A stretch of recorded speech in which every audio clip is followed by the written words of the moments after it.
We have developed speed, but we have shut ourselves in. Machinery that gives abundance has left us in want. We think too much and feel too little. More than machinery, we need humanity. We know the air is unfit to breathe and our food is unfit to eat. As if that's the way it's supposed to be. We know things are bad, worse than bad. They're crazy. Silence! The great and powerful Oz knows why you have come.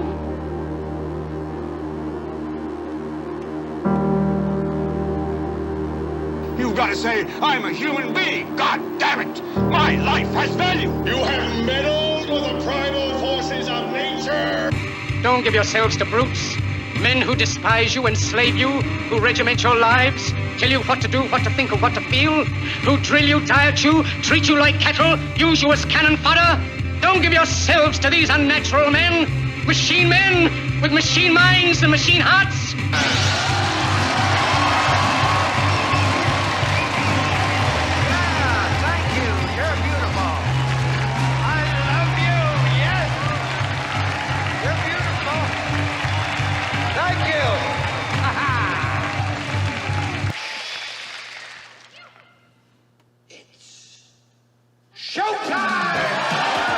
And now, Reality Rants with Jason Bermas. And who loves you? And who do you love? We are live. It is Mixed Martial Mindset on this Thursday evening. I am joined by my co-host, as always, John Fitch. And Fitch, yo, what's going on? It looks like we might be starting World War III via a cyber attack. Wow. Isn't that great? Isn't that lovely?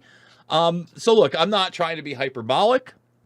I figure we're going to get this story out of the way. I'm not even going to focus on it too much, other than the fact that everybody should be worried about this, and it is completely and totally nightmarish. I want you to just take a step back and put yourself in the shoes of a Russian citizen on the eastern seaboard that turned on their television and it told them to rush to nuclear bomb shelters on television.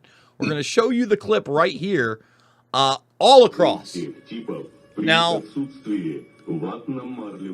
as we watch this, obviously, I'll talk over the Russian. They're telling them take potassium iodine pills. They're saying the entire eastern seaboard of the country could be under attack. And now they're attributing this, to some type of a cyber attack. I don't know if that's the case.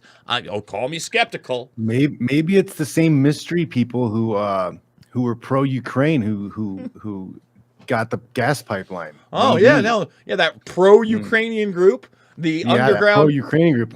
I wonder who they could be. You need to show that meme with like pro-Ukrainian group mask, and behind the mask is like CIA. I had a good one, and I didn't M16. end up using it on the air of that. And it was basically U.S. Navy SEALs coming out of the water and says, we no longer identify as U.S. Navy SEALs. We identify as a pro-Ukrainian group. Exactly. This is dangerous. I'm sitting here joking about it, but I got to tell you, I felt really sick to my stomach when I saw that story. And it's like could be just some stupid high school kid doing a 4chan like joke. I don't know, man. To get a hold, that was across the entire eastern seaboard of the country that message went out. First of all, I want to know, was that an official message from the Russian government that was pre-positioned that then got hacked into or played? That's a big question, right? Released, or did somebody produce it themselves? Exactly, because if somebody produces it themselves and then there's a cyber attack, I think that number one, it's very unlikely that's just a rogue individual from 4chan or 8chan and somebody working on behalf of a nation state as a bad actor, if all that's produced. Now, even scarier is if they actually hacked into the Russian government archives, accessed that, and then was able to play it. None of this makes me feel good. This isn't the feel-good show of the year. What I thought about immediately, other than the fact that there could be nuclear war, was the panic that was caused several years ago in Hawaii when all of a sudden you had their citizenry being told there was a nuclear threat imminent.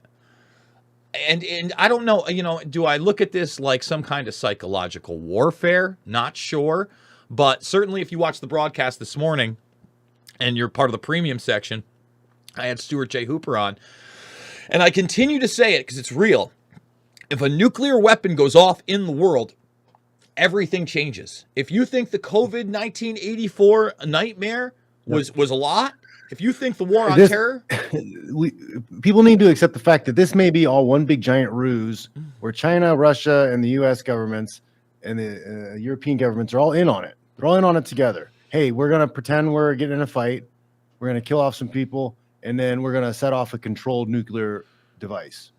And then we'll be able to lock everybody down. Then we can force the 15-minute cities. Then you'll have to show your face and your social credit score in order to cross the fence and go outside of your 15-minute city, your open air asylum, your open air prison.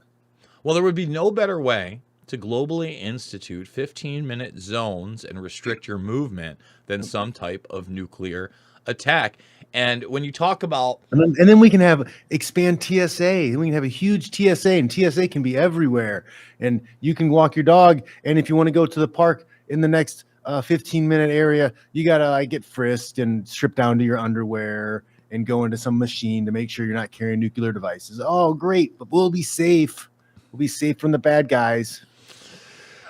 The only thing that I might disagree with you with, but really agree in the broader sense, is when you talk about the nation states colluding with one another for a global outcome. I don't know that necessarily it would be representatives of those nation states, but you would have representatives from each nation state in a non-nation state group that is actually super powerful and essentially is able to orchestrate with people behind the scenes, not go directly to the power structure, but within their position, be able to propose the type of measures that other people in that cabal, I hate using the cabal term because it's been hijacked. Well, they hijacked that. They made up the conspiracy theory thing. So now they just have these really nicely neat packaged words or phrases that they can put on people and things you say to disqualify you. That's all they have to do is say conspiracy theory or, oh, he said cabal. He said the no word. He said the goofy word. Ha, he's one of those people. He's a Q person because he said cabal. So it makes it I don't know, man. People are kind of stupid. People are stupid. Your average person has below 100 IQ and they need simplicity. So if you can give them one word to describe something, they're going to go for it. And they don't want to put in extra energy to look into it, to research and figure it out for themselves. They're just going to be like, oh yeah, he said cabal.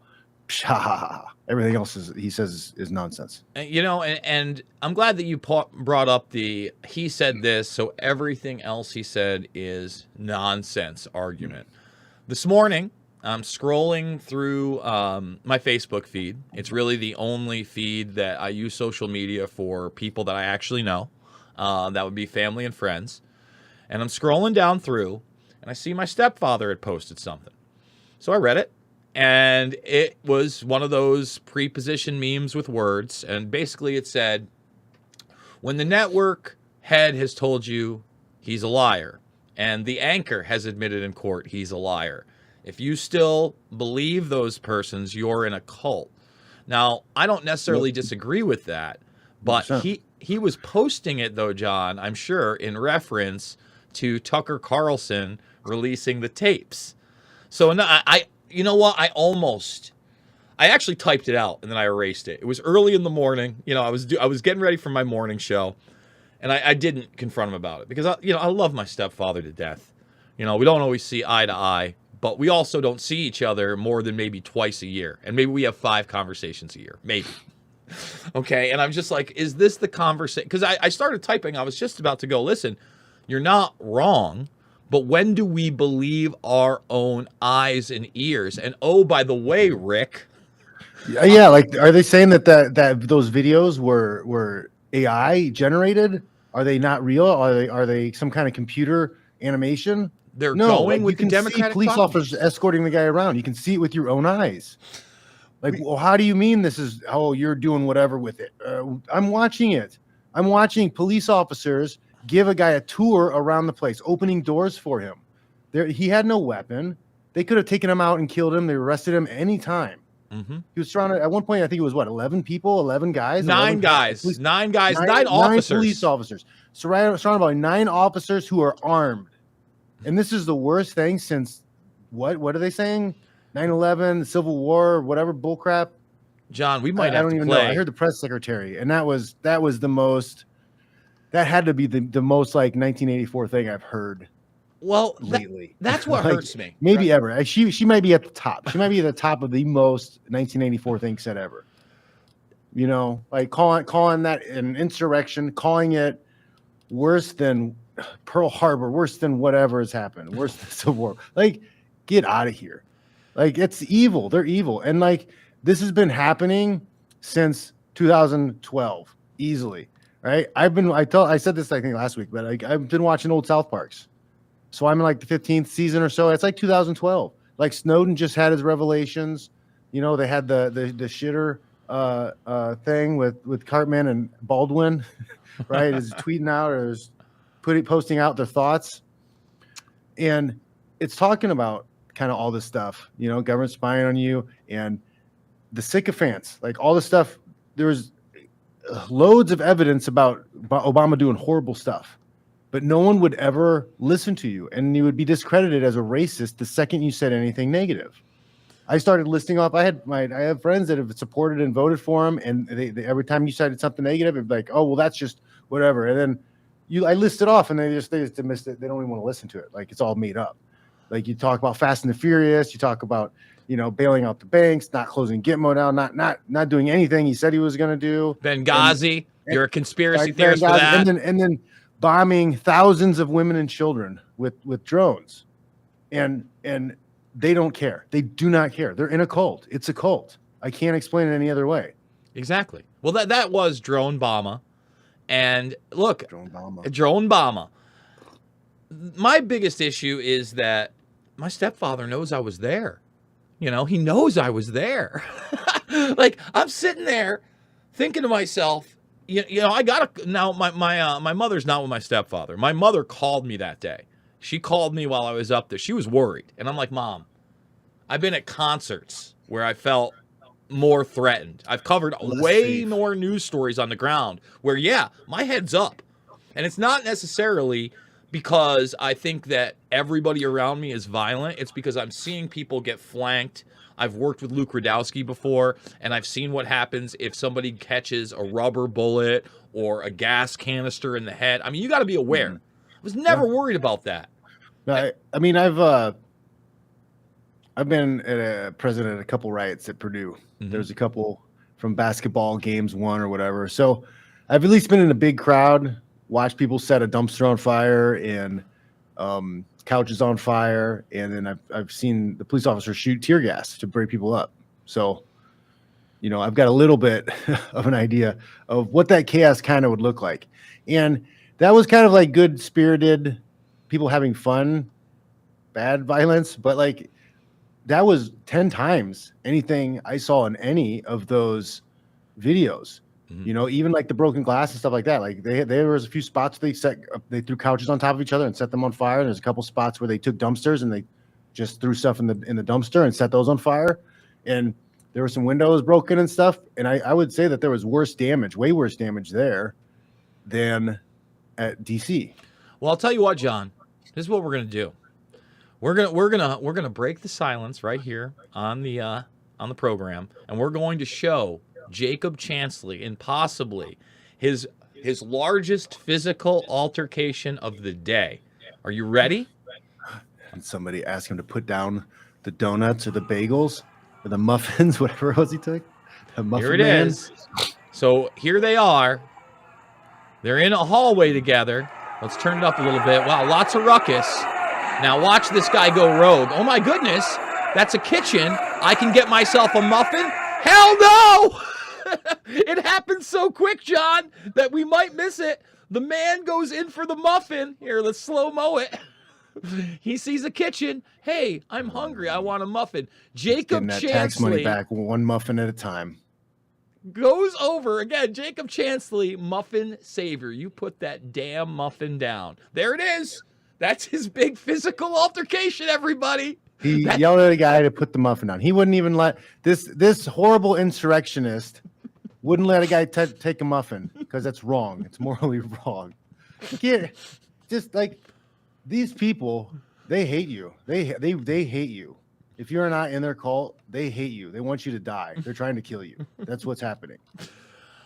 Again, man, we're in such a weird place. I look at that and it's cartoon level. It's just no matter what you think of that guy. And by the way, Tuckins is live right now. I don't necessarily think that he's like a super hippie. Like I've listened to him talk like once or twice. He's like super like chakras and like energies and whatever, man. Like the least I wouldn't expect that guy. He wouldn't step on a bug. I don't think. I don't think he would step on a bug in his house. I think he would try to catch it with Tupperware and then take it outside. That's the type of person he comes off as. Let's talk about him a bit because I feel bad for him because obviously he succumbed. Yeah, he's getting run up the pole and his life ruined for like nothing, for going on a tour. Well, not only going on a tour, but what is his real crime? If you take away the trespass, because really, other than trespass, guys, I have not seen the guy get physical with anybody. So I'm sorry. There's just nothing else you should be able to charge him with other than trespass. So indecent exposure. I mean, he's a guy, and even in DC, the fashion I'm pretty police sure, could give him a ticket, maybe. I'm pretty sure, John, just like in New York City, in DC, women can whip him out too. So there's no way. Yeah, exactly. There's no way, even if he identified. Anyways.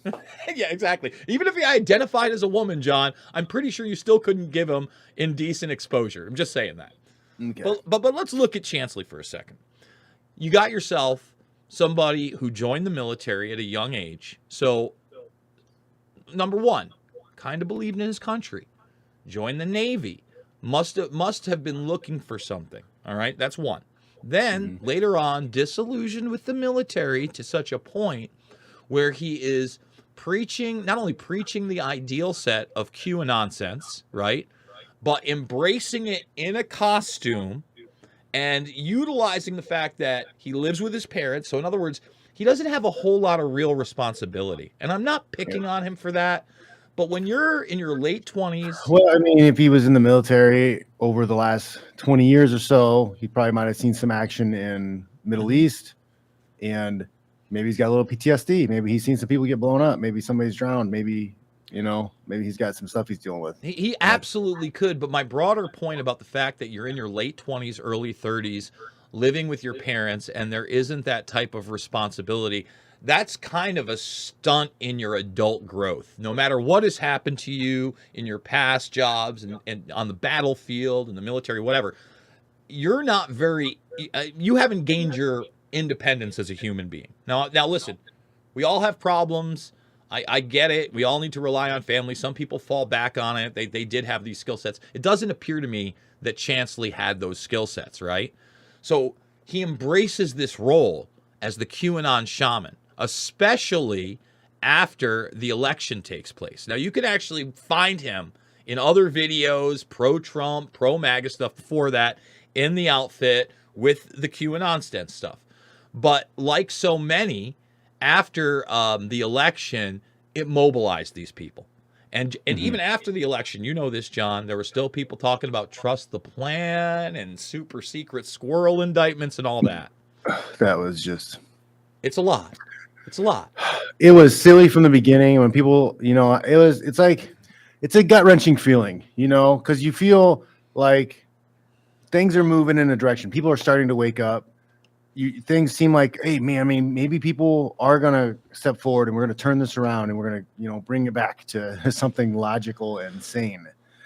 But then you hit a little snag like this, like QAnon, and then some of the people go in that direction and you're like, wait, like you lose half the movement to nonsense. I'd say to magic. We're following the magic man.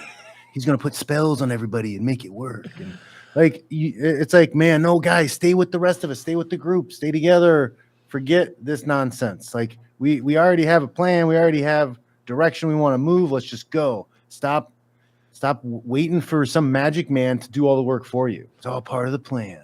See, to me, that is, the true inversion of reality, right? The true consequence of this whole thing, the true cult, is that you're not looking with your own eyes. You're not using your own senses. You're not using your own discernment. Instead, you're partaking in groupthink via a narrative that gives you comfort. All right. And that's what QAnon sense was. It was all these people that were biting on actual information on these message boards. Okay. And then utilizing that actual information to integrate it into posts that could be interpreted any way. Yep. And then those Dude, I'm pretty sure that that's a government agency that created QAnon. I'm pretty sure that, at the again, like, I was watching South Park and stuff, I'm having flashbacks of like 10, 11, 12 years ago. And, we had Occupy, and it seemed like things were moving in a direction. People were starting to wake up and understand that Obama wasn't a nice guy and the Democrats weren't good people. They were starting to understand this. And it seemed like there was some momentum shifting towards people like, no, we're sick of the war hawks on the Republicans. We're sick of Bush and them nonsense dummies. We're sick of it. We're sick of Obama and this crap. And it seemed like everybody was moving in that direction. But then all of a sudden, the wokeness kind of started taking over. And that was like 2013, 2014, especially, I think, 2014. And the wokeness started driving home. And that's really when a lot of this kept just becoming like absurd. And nobody really said anything. And it just kept coming. And watching the South Park, man, it's like they're mentioning little things that were coming out then, but that are now like really hammered down. It's like they just started putting the tip of the nail in. And South Park guys had noticed some of those things. And we're mentioning them in the show. And I think that the government's just gotten very sophisticated. Those intelligence agencies have gotten very sophisticated on manipulating people with social media and taking over movements, subverting movements, injecting people on the inside, and then splintering large groups off to make them weak, to make that movement weak. Well, when we talk about federal agents being inside these groups to splinter them, just like I would assume that there are federal agents that are helping direct the movements of Antifa at the top, I would also assume that you had federal agents, assets, and informants inside the Proud Boys. That's been proven. The UFC pays people to post on some message boards as regular people in order to push people's opinions, in order to sway things, in order to make certain things seem more popular than they really are. I had that experience when I first went against McGregor, right? It was very obvious to me that You get a lot of bots. You get a lot of bots. You get people with 1 to 5 followers who've had an account for 10 years and they have no posts, but they have a comment, and then like you'll see like 10 or 15 comments that are very similar, if not exactly the same. Fitch, before I go to this story, which is an Epstein breaking story, and it's actually important. It's not some kind of, the list is unlocked. No, it's a real story. And it's actually have you watched, speaking of Epstein, have you watched the Joaquin Phoenix movie You Were Never Really Here Yet? Yeah, my buddy did that movie. I was the one telling You're the one that told me about it. Yeah. But yeah, okay. I've been telling people about it, and I've been showing it to people. I've watched it like 20 times. It's a great movie. I keep introducing it to people. The selling thing is, I tell them that it was the movie he did right before Joker to get him into the mindset or whatever. And they're like, oh, okay. And then we start watching it, and they're like, oh, this is kind of twisted. Honestly, I feel like that's the better movie. And not that Joker's a bad movie. I just think that this one is just, first of all, it doesn't rely on something that's already established in pop culture, right? And not to take away, I think there are benefits, and then there are kind of like downfalls to when you do that, right? Like, for instance, when you do something like Joker, and it's that artsy, you're immediately going to have pushback from people that want something traditional, right? And well, a lot of times too, it's people are there to see for the actors. The people are there to see the character. They don't care about the actor. Yes. Like when you're the Batman, like it's almost doesn't matter who's wearing the suit. Yeah. Like that was I watched Val Kilmer has like a documentary out. That's a real great documentary going over his life, and that was one of the things he talked about when he played Batman. It's like how he hated it because it was so restrictive, and it's like you're just playing this character. You're just a doll. You're a dummy. Like there's no emotion. There's no like acting involved in it. Mm-hmm. No, I would actually pretty much agree with that. Even with the latest Batman, which I actually really liked, there's that deadpan kind of tortured idea that you're supposed to convey, you know, that strong silent type. And then even when you're Batman, they put on the voice all the way back to Michael Keaton.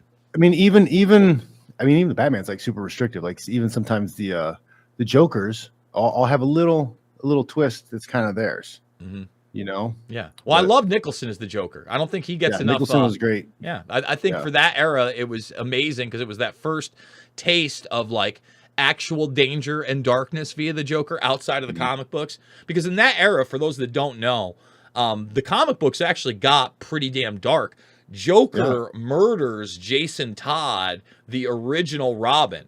And like comic books, this is way before Superman had died, and this wasn't somebody. I thought that I thought Batman used to kill people. He used to drop them off of buildings and stuff. But now he's like, oh, I never kill people. Yeah, no. Well, Batman was always that he didn't use a gun, and he didn't murder them. Right, even as the Dark Knight, he left them for that. But the Joker did murder. Right, that they even used that in a DC game many years later. Him killing Robin. But you had and this was a comic book where the person wasn't coming back. Had no superheroes. They weren't going to use voodoo or magic to bring them back. It was an actual death. It was a gruesome one too. I liked how they embraced that, but the way that Joaquin Phoenix does his character in You Were Never Really Here and the dark subject matter of human trafficking that surrounds it and high-level political figures, and it's occurring not in some other country, not in some kind of cottage on a farm far away, right in the middle of the damn city. Right in the middle of the damn city. So much to love about that movie, and so relevant to this day. I really hope more people check it. It's on Amazon right now. You know, it kind of got a mini theatrical release. But one of my favorite movies, if not my favorite movie, by Joaquin Phoenix. I did want to go back a little bit to where you talked about QAnon and its origins. Just like Occupy, I think there were some grassroots elements to Occupy, just like there were grassroots elements to the QAnon sense as a troll coming out of DEF CON. But I think in short order, as it took off in a viral nature, that there can be no doubt that it became co-opted and then controlled by bad actors within the intelligence community and nation-state apparatus to where they allowed, for instance, later, it seems clear to me that the Watkins people, Ron Watkins and his son, got a hold of it. There's a large documentary on that. But I think even as they were posting, the troll armies that you were discussing, the signature reduction crowd, they were jumping into the mix and they were forming those narratives. And eventually what happens, John, is QAnon becomes the mantra of the mainstream media in about 2019, maybe late 2018, to try to discredit anybody from questioning anything, conspiracy theorist, QAnon sense, and then to directly go after Trump, which I think they successfully did. You know, when they put Trump on the spot about Q, the first thing he says is, I don't know much about it. I know they like me. And you're like, oh man, you're leaning into it. And then they had that one-on-one interview where he was sitting there and the woman's asking him about, I think it was like adrenochrome, blood-sucking, elites. And he's like, that's not me. And he's like, you sound like somebody's crazy uncle. And it's like, oh my God, this is why you should have came out against it. This is why you should have said there weren't secret indictments. Trump's coming to Iowa. He'll be here on Monday. I put in for press passes. Where are they? Is Jason Bermas not a journalist? Do I not get my press passes, Mr. Trump? Well, Matt Taibbi, it seems like he's not even a journalist. According to the Democrats, according to whatever that lady was, who's not even a real congressperson. She doesn't even have the right to vote on anything. We're gonna Like, play some Taibbi. That's super rich to hear from like somebody who's not even really a congressperson to say something like that to an accredited journalist like Matt Taibbi. I mean, these people are disgusting. I've got that clip of that It's woman. evil. There's no other way to say it. Like blatant lies to discredit and shame people. And then after she says her comment, her very rude comment, she pretends like not to be, she's too busy to pay attention to his answer as he's reading like all the list of journalistic achievements he's had. And look, It's sick. It's sick, man. Taibbi had our exchange back and forth now over 15 years ago. He wrote a hit piece about me and my buddies over at Rolling Stone when he was working there. You can still pull it up. I'm on his side on this one, everybody. Okay, sorry. Like I have a lot of issues with Matt Taibbi. Before the Twitter files, when he was talking about, hey, who's been censored by YouTube out there, I raised my hand and I said, hey, Matt, me, hey, Matt, me, I'll back up anything I've put out there that has been restricted and taken down by YouTube, which at this point is 50 plus videos. Every single damn one I will go to bat for. Hey, Matt, I'm over I here. luckily got my video back. Talk that about they it. nuked last week. Yeah. I made a complaint, or I complained to Team YouTube on Twitter, and they actually were responsive, and somebody must have looked into it. I had, I uploaded the video. It was going to post on Monday, and then I got a strike. I uploaded it on Friday, right? And then I got a strike on like Saturday or Sunday. I think it was Sunday morning. Mm-hmm. I realized I couldn't stream on my thing. So yeah, that's when it was. It was Sunday because I was setting up my podcast. And I was like, why can't I connect to YouTube? But yeah, so they preemptively gave me a strike. I appealed it, and then they were very short. It's like, no, we reviewed it, and it's definitely a strike. And so I was like, my account was suspended for a week. I couldn't post or do anything for a week. So I complained to Team YouTube on Twitter, and somebody looked into it. And a few days later, I ended up getting my account unlocked, and the video is put up. So it's there now. It's a Learn to Fight video.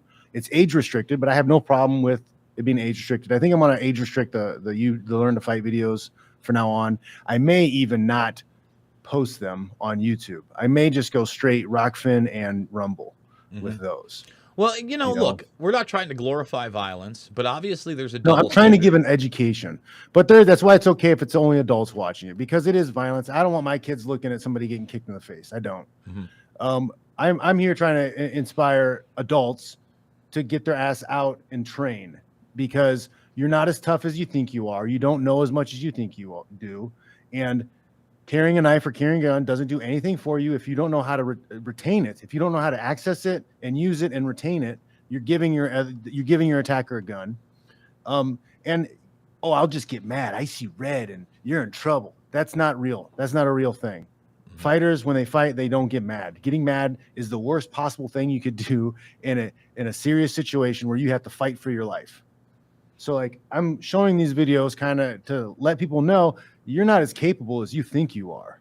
And then some of the videos, people have trained a little bit. You'll see somebody who knows a little jiu-jitsu. You'll see somebody who knows a little bit of wrestling, and you'll see how much that person with a little bit of knowledge dominates the person who knows nothing.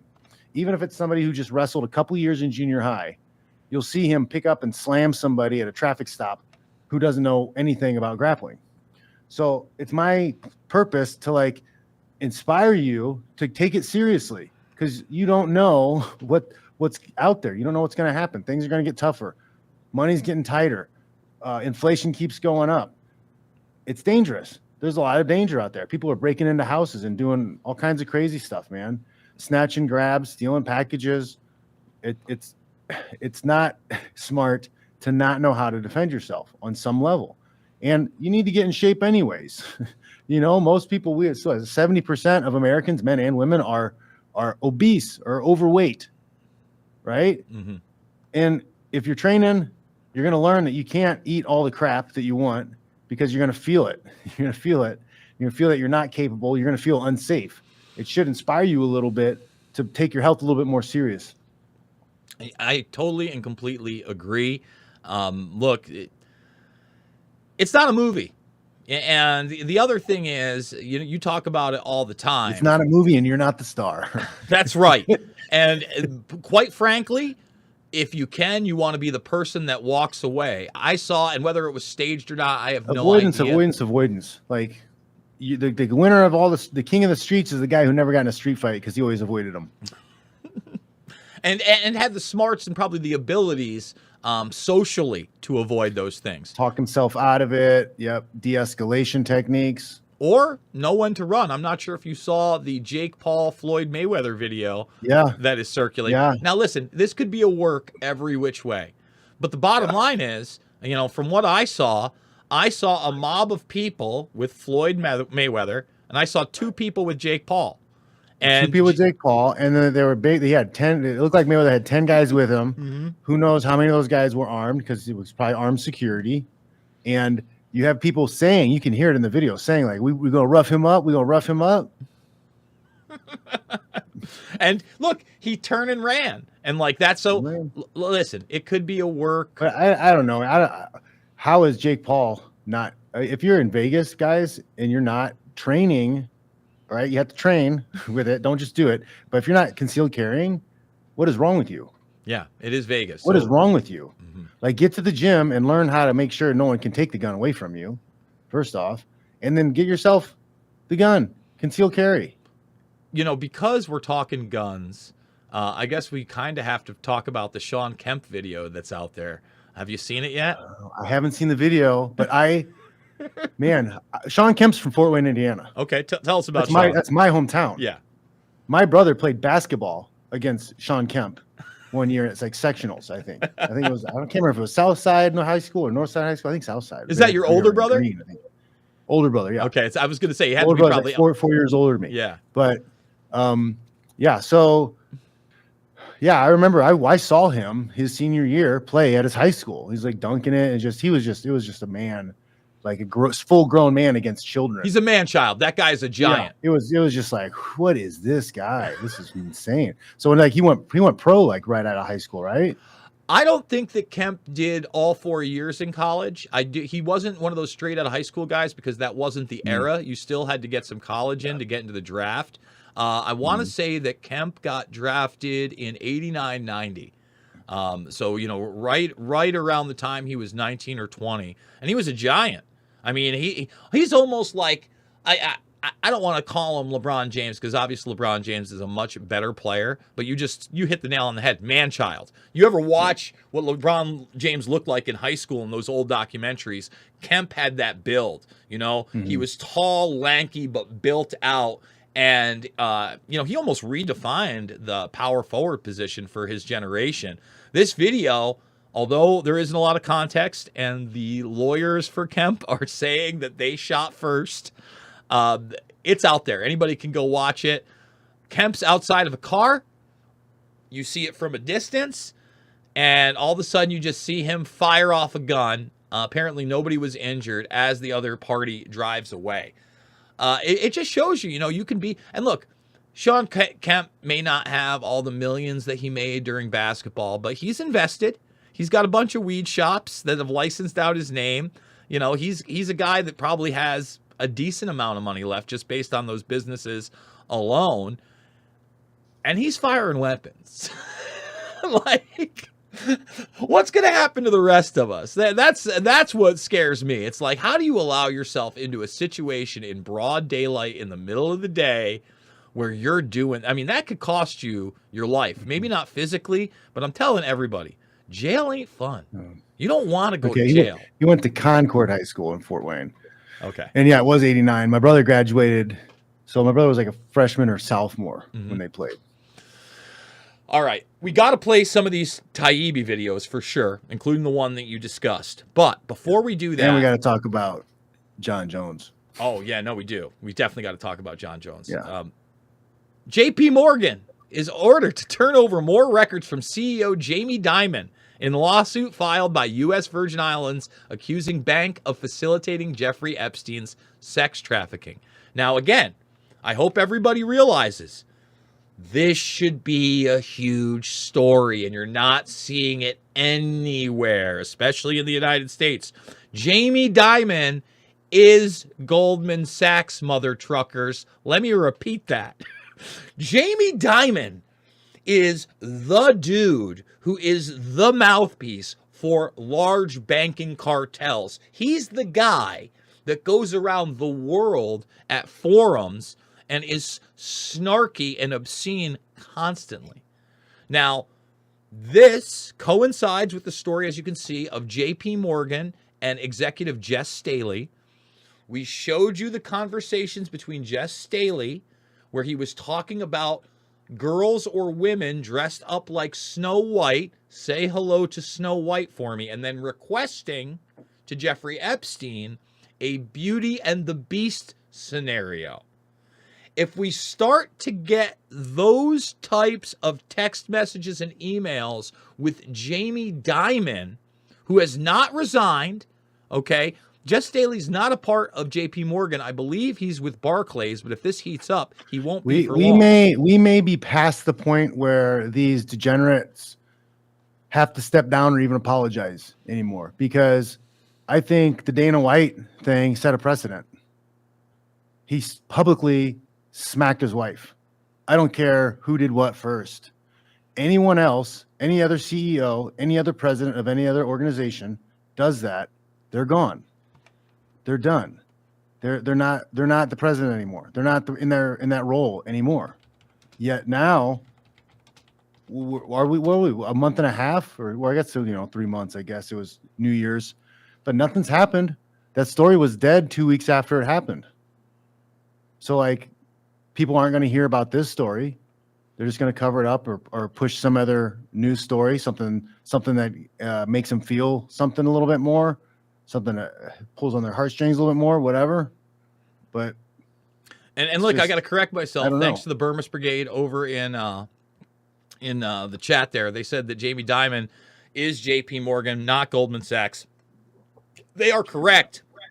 I was remembering that he got his start. Jamie Dimon got his start and summer at Harvard working for Goldman Sachs. So he did not rise to the upper echelons of Goldman Sachs. That's how he started his career in banking. And yes, he was a part of JP Morgan. Thank you for correcting me, folks. I always do appreciate that. Let's play a little Taibbi, and then let's talk a little John Jones, UFC, and Bellator tomorrow. So here is one of the first clips right here with this gentleman, Daniels Goldman, I believe it is. Let's find out what we got here. Mr. Goldman. Do you think it's a legitimate objective of the FBI to stop foreign interference in our elections?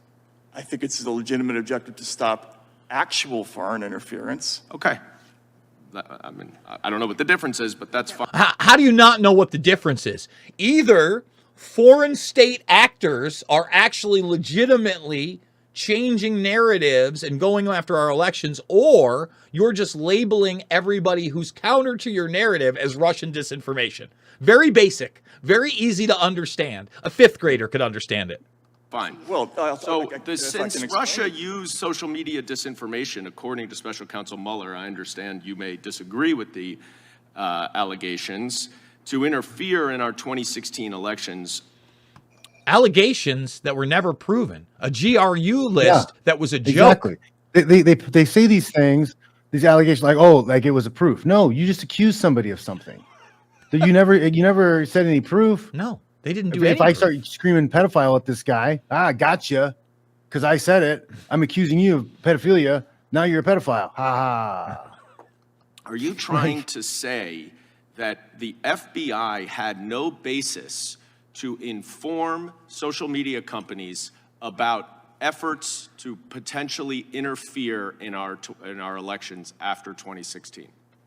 I can tell you that I read internal Twitter emails where Twitter expressly talked about the fact that the FBI couldn't possibly know more than they did about whether or not there was Russian interference, and that in fact even they couldn't determine which accounts were actually IRA and which ones weren't. Okay, I understand you like to filibuster. That was not an answer to my question, but I'll move on. Yes, it was. It was a complete answer to his question. Yes, it didn't filibuster answer. anything. I completely understood what he just said, and I was like, oh, that makes sense. It's a good answer.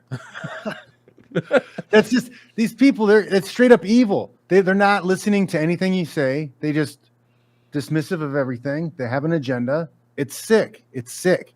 I can't even believe this lady's not in jail. It's what I was going to go He to looks like next. Satan's asshole. So here is one of the Barack Star's top minions from the Obama administration. Who had to quit in disgrace. Disgraced Wasserman. Disgrace. Everybody, her title should be disgraced, said first, instead of like Doctor or Mrs. Should be disgraced. Think about how much these government officials are carrying water for big tech and censorship.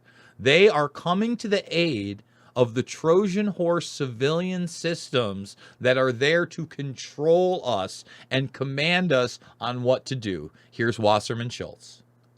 Rogan, yes or no? Yes or no? Yes. Good. Now, you crossed that line with the Twitter files. No. Elon Musk, it's my time. Please do not interrupt me. Elon Musk spoon-fed you his cherry-picked information. Evil things, like that's what happens to your face. Spoon-fed, cherry-picked information. This is what I'm going to say. Drop all the files. Are we done playing patty cake yet? Drop all the Twitter files. Drop all the January 6 videos. Stop it. This is why WikiLeaks was so damn important. Stop it. Let's stop all of it. You know, how are we supposed to combat this monster when 4 or 5 journalists got access to some of the information on Twitter, and this monster gets to go up there with her narrative and scold a journalist for reporting on a small portion of it? Must have suspected promotes a slanted viewpoint, or at the very least generates another right-wing conspiracy theory. This is just this is all just performative. It's all just performative. They're not actually trying to do anything. All they're trying to do is they're trying to look at that face right there. It's just oh my god, that's like a horror movie monster. It's very Leatherface. I'm not gonna lie. Walking Dead. Like, yeah, it looks like somebody cut the skin off of her. Maybe she is a lizard. Maybe those people are onto something. Violated your own standard, and you appear to have benefited from it. Before the release of the emails in August of last year, you had 661,000 Twitter followers. After the Twitter files, your followers doubled, and now it's 3 times what it was last August. I imagine your Substack readers. He also had his restrictions probably taken away because of the ownership change. Yeah. There's a lot of people whose numbers shot dramatically up once Elon bought the company. And maybe that has something to do with it. Maybe we can go into that a little bit. I have not seen a dramatic increase since the Muskernuts buy. I probably gained about 2,500 followers, which is still, for that time period, massive for me. Okay, but I picked up about 7,000. Yeah, which again, it should be average for me. I mean, if you look at the numbers that I'm doing on my morning show now on Rumble alone gets between 6,000 and 15,000 views between myself and RVM. That's just that. That's not YouTube. That's not band.video. Some of my band.video videos are getting over 10,000. Sometimes I'm reaching 30, 40,000 people a day. Okay. I still believe the only reason that my Twitter has even been allowed to increase a little bit is because Red Voice Media came in. They created a brand new Twitter account that had not been flagged. They also bought the blue check mark. And they literally went from, John, get this. This should show you that if you were brand new and you paid money, the algorithm was indifferent or at least able to promote you. For instance, a lot of these videos we're doing are from Vigilant Fox. Vigilant Fox has promoted the RVM page, but Vigilant Fox is in the top 100 of Twitter influencers all of a sudden, which is amazing from the traction. They went, John, from about 600 followers 2 months ago to almost 30,000. Now, a pickup of almost, and they tweet my stuff out. So I think that I'm just getting the runoff from the fact that RVM hasn't been censored yet. But why can't we see the algorithms, bro? You know, why can't we see them? But here's Wasserman. Open source. Which is a subscription, increased significantly because of the work that you did for Elon Musk. Now, I'm not asking you to put a dollar figure on it, but it's quite obvious that you've profited from the Twitter files. You hit the jackpot on that Vegas slot machine to which you referred. That's true, isn't it? I've also reinvested. You've made some. No. Is it true that you have profited since you were the recipient of the Twitter files? You've made money. Yes or no? I think it's probably a wash, honestly. Nope. You have made money that you did not have before, correct? But I've also spent money that I didn't have before. I just hired a whole group of people to Patently obvious answer, reclaiming my time. Attention is a powerful drug. Eyeballs, money, prominence, attention, all of it points to problems with accuracy and credibility. And the larger point, which is social media companies are not biased against conservatives, and if anything... What planet? Teeth. Oh my God, it's Gollum. It's Gollum with curly hair. Oh my God. I got one more. I got one more. These people, they look like trolls and evil things you would see in hell. I don't know who this lady is, but that's already Garcia. Yes, and I refer to that person as a source. So you're not going to tell us when Musk first approached you? Again, Congressman, when you're asking me to, you're asking a journalist to reveal a source. So then you consider Mr. Musk to be the direct source of all this? No, now you're trying to get me to say that he is the source. I just can't answer your question. Well, he isn't. If you're telling me you can't answer because it's your source, well, then the only logical conclusion is that he is, in fact, your source. Well, you're free to conclude that. Well, sir, I just don't understand. You can't have it both ways, but let's move on because no, he can. He's a journalist. No, he can't because either Musk is the source and he can't talk about it, or Musk is not the source. And if Musk is not the source, then he can discuss. No one has yielded. The gentlelady's out of order. You don't get to speak. She's out of order because he's recognized. interrupted. The gentlelady's not recognized. You're not recognized. He has not said that. What he has said is he's not going to reveal his source, and the fact that Democrats are pressuring him to do so is such a violation. We're asking him about his conversations with Musk. The gentlelady has not yielded you time. I need to get into Congress. I gotta get in on some of this. You know, I promise, folks, I'm not going to put up with the Johnny nonsense. I'm not going to be a small man like Jim Jordan. I'm going to call these people out for their not only partisan activities, but their anti-Constitution activities. Oh, you're not allowed to make money. Oh, you're not allowed to report things and make money. Did Woodward and Bernstein make money off of Watergate? I mean, it's over the top. Huh? How about that? All right, let's shift gears. Last 10 minutes or so, MMA. We got a day card. Jan versus. It's actually a stat card. Jan versus Dashvili. This is this weekend. This is noon your time, bro. Tomorrow or on Saturday. So it's 2 p.m. Central time for the prelims. But the prelims are good too. And we got the Krylov Ryan Spann fight. My wrestling class at 11, but yeah, we're getting the Spann and Krylov fight back. That's good. I didn't recognize a lot of the other names on the card. The 3 top fights, I did see that. I mean, Davey Grant, Asuncao, I like that. Those are 2. Yeah, that's a good fight for me. You know, those are people that have been in the UFC, kind of been on a downslide. I think that's a good prelim bout. It's a long, big card. But tomorrow night we also get Bellator, and we get the first of the new lightweight Grand Prix, and we get a title fight right out of the gates. Nurmagomedov versus Henderson. I think it would be a huge upset if Henderson were able to pull it off. Thoughts? Yep. It would be a huge upset. I think that Usman has the ability to win, but it's always a tough fight against Henderson. He is such an athlete. You think you've got him. You think you've caught him in a position. You think it's over. You're getting the takedown. You're getting the sweep. You're getting the whatever.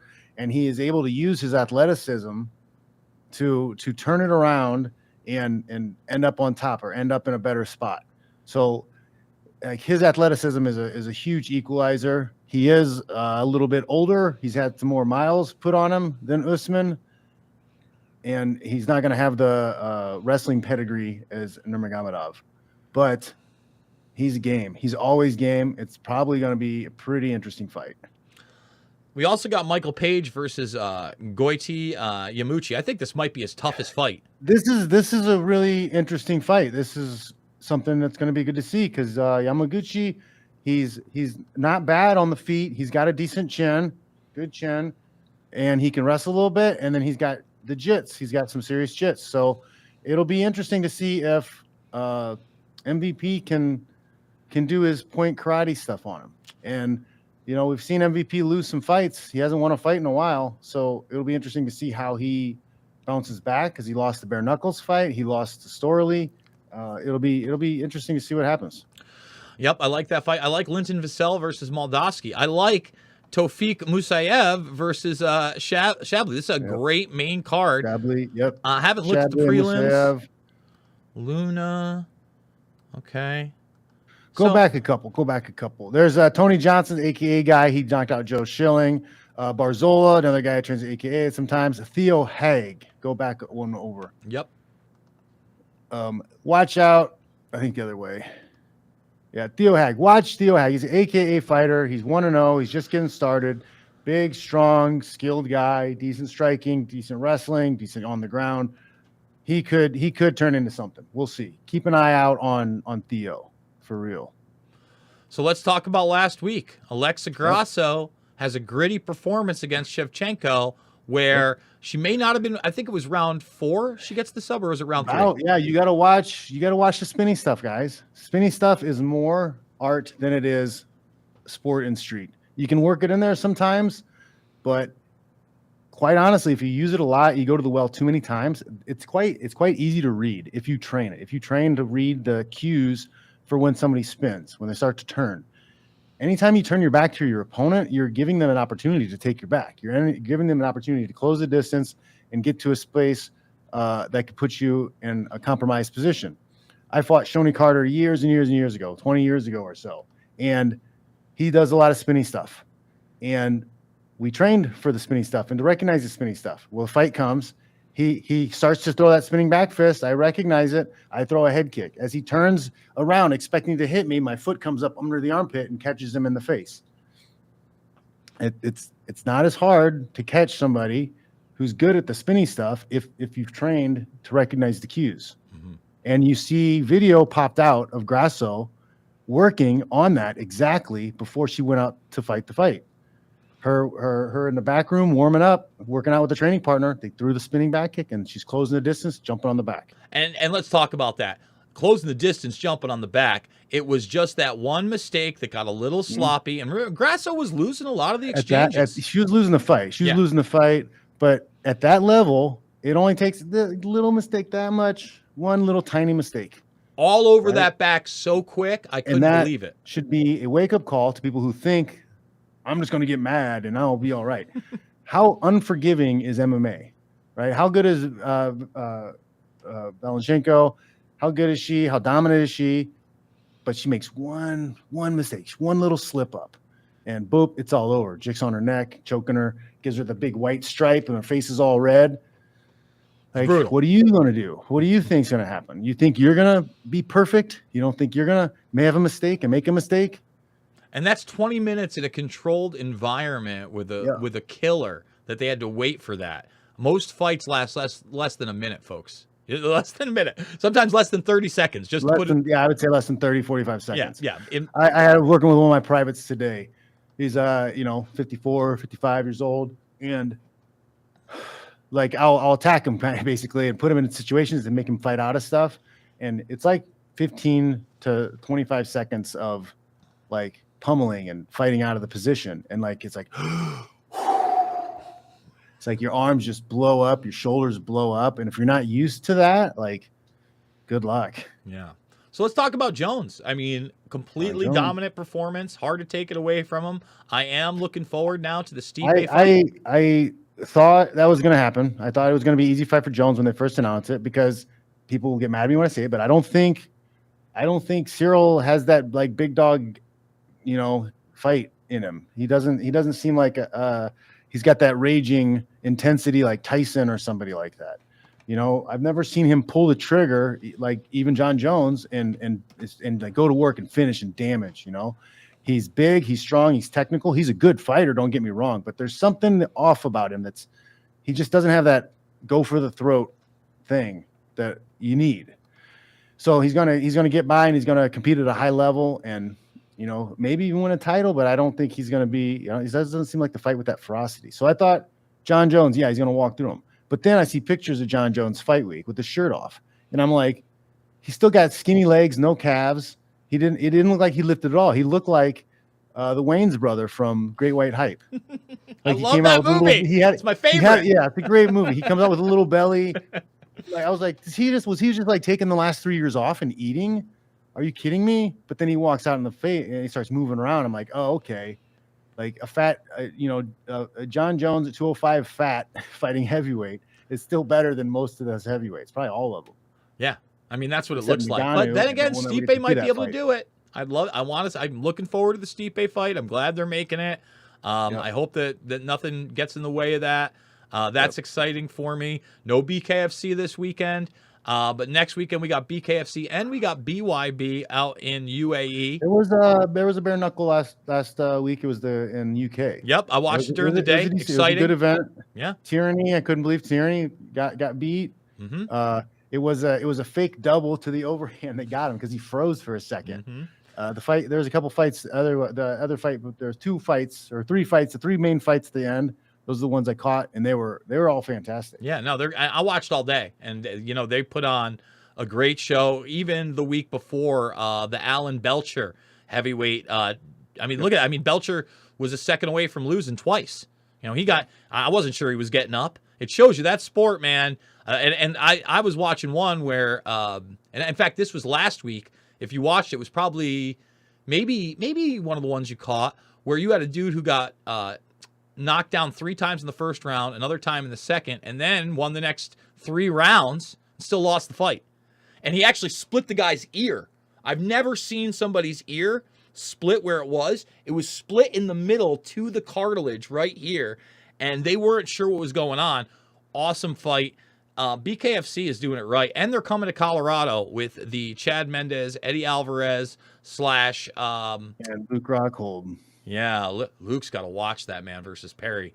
That's Perry's world, man. Ugly and it's we'll see what happens. That's gonna be interesting. Yes, absolutely. Fitch, tell everybody where they can find your stuff, brother. Go to johnfitch.net. Sign up for the newsletter.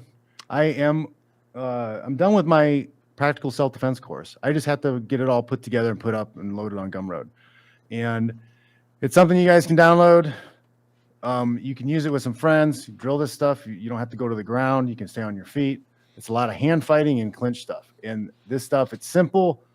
But you got to drill it. You got to drill it a lot. You got to drill it a lot and get it down and then work with your friends and then turn up the resistance a little bit so you can kind of feel your way through doing the stuff. It'll teach you how to dominate in the clinch. It'll teach you how to create space, separate space. It'll teach you how to maybe put them on the ground, because a lot of times it's way too dangerous to exchange punches in a self-defense situation, because you might break your hand, you could miss, and they could hit you, you could get knocked out. You're better off, if you're far enough away to throw punches, you're far enough away to start scooting away and get further away. But if you're not able to scoot away and get away, you've got to enter. You've got to force clinch, and once you force clinch, you got to dominate until you're in a dominant position. Either snap them to the ground or tie them up, get an arm bundle, get a body lock, tight waist, some kind of position so that you can calm the situation down or take things to the next level if needed. Folks, you can check out all my stuff over at various websites and social media accounts. I am live Monday through Thursday, 8 a.m. Eastern time. Super early. That's 5 a.m. John Fitch time. And that's 7 a.m. Jason Bermas time. I'll tell you what, my sleep schedule is all messed up. I almost didn't do the show today because I've been going to the dentist every single damn week as well, and my fucking mouth is blown up again. Dude, I've gotten so much fucking work done. Like every week, I'm spending $400 to $700. That's another thing, guys. Thank God that I have this job. $400 to $700 a week on my teeth. On my teeth. Like, that's a week, guys. And that's not even the biggest. Like, when I got the root canal done, that was $1,700. Like, thank God I'm making decent money, man, because I don't understand. Well, I do understand why, but most money printer go burr. Money printer go burr. It's just, look, the idea that your teeth shouldn't be part of health insurance and that it has to be separate and that it gets capped off and then it's super expensive is ridiculous. Your mouth, listen, I had periodontal disease. I'm still fighting it, just to let everybody know. No, I didn't smoke meth. No, I'm not a crackhead. If I had to guess why, it's because past 12 years old, I didn't have regular dental visits. I drank a lot of alcohol. I put a lot of sugar in my mouth. There were plenty of nights, especially when I was younger, when I would slam a 12-pack of Sam's Choice Cola, and that's what I was drinking in the middle of the night, rotting your teeth away. And even today, when I like to smoke a little marijuana, when I'm smoking my blunts, I usually put in a cough drop. I'm cough dropping up. So we got a lot of work over here, guys. And my mouth feels a little blown up, but I'm going to rest after this. I maybe have a beer or two. I don't know what's going to go on. But we will be back next week. Are we going to make Thursday the regular day for this, you think? What's that? Are we going to make Thursday the regular day for Mixed Martial Mindset from now on?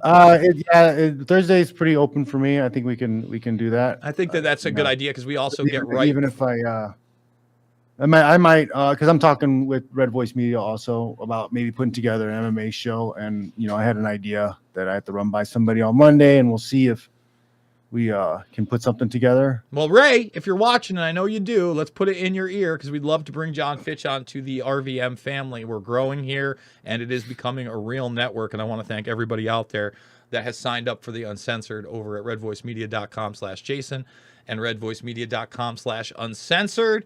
This is it until Monday, unless I'm feeling saucy and I want to do a fold-along for everybody. So, John, I'll see you next week, and everybody else, I love you, and we'll see you on the flip side. Check y'all later.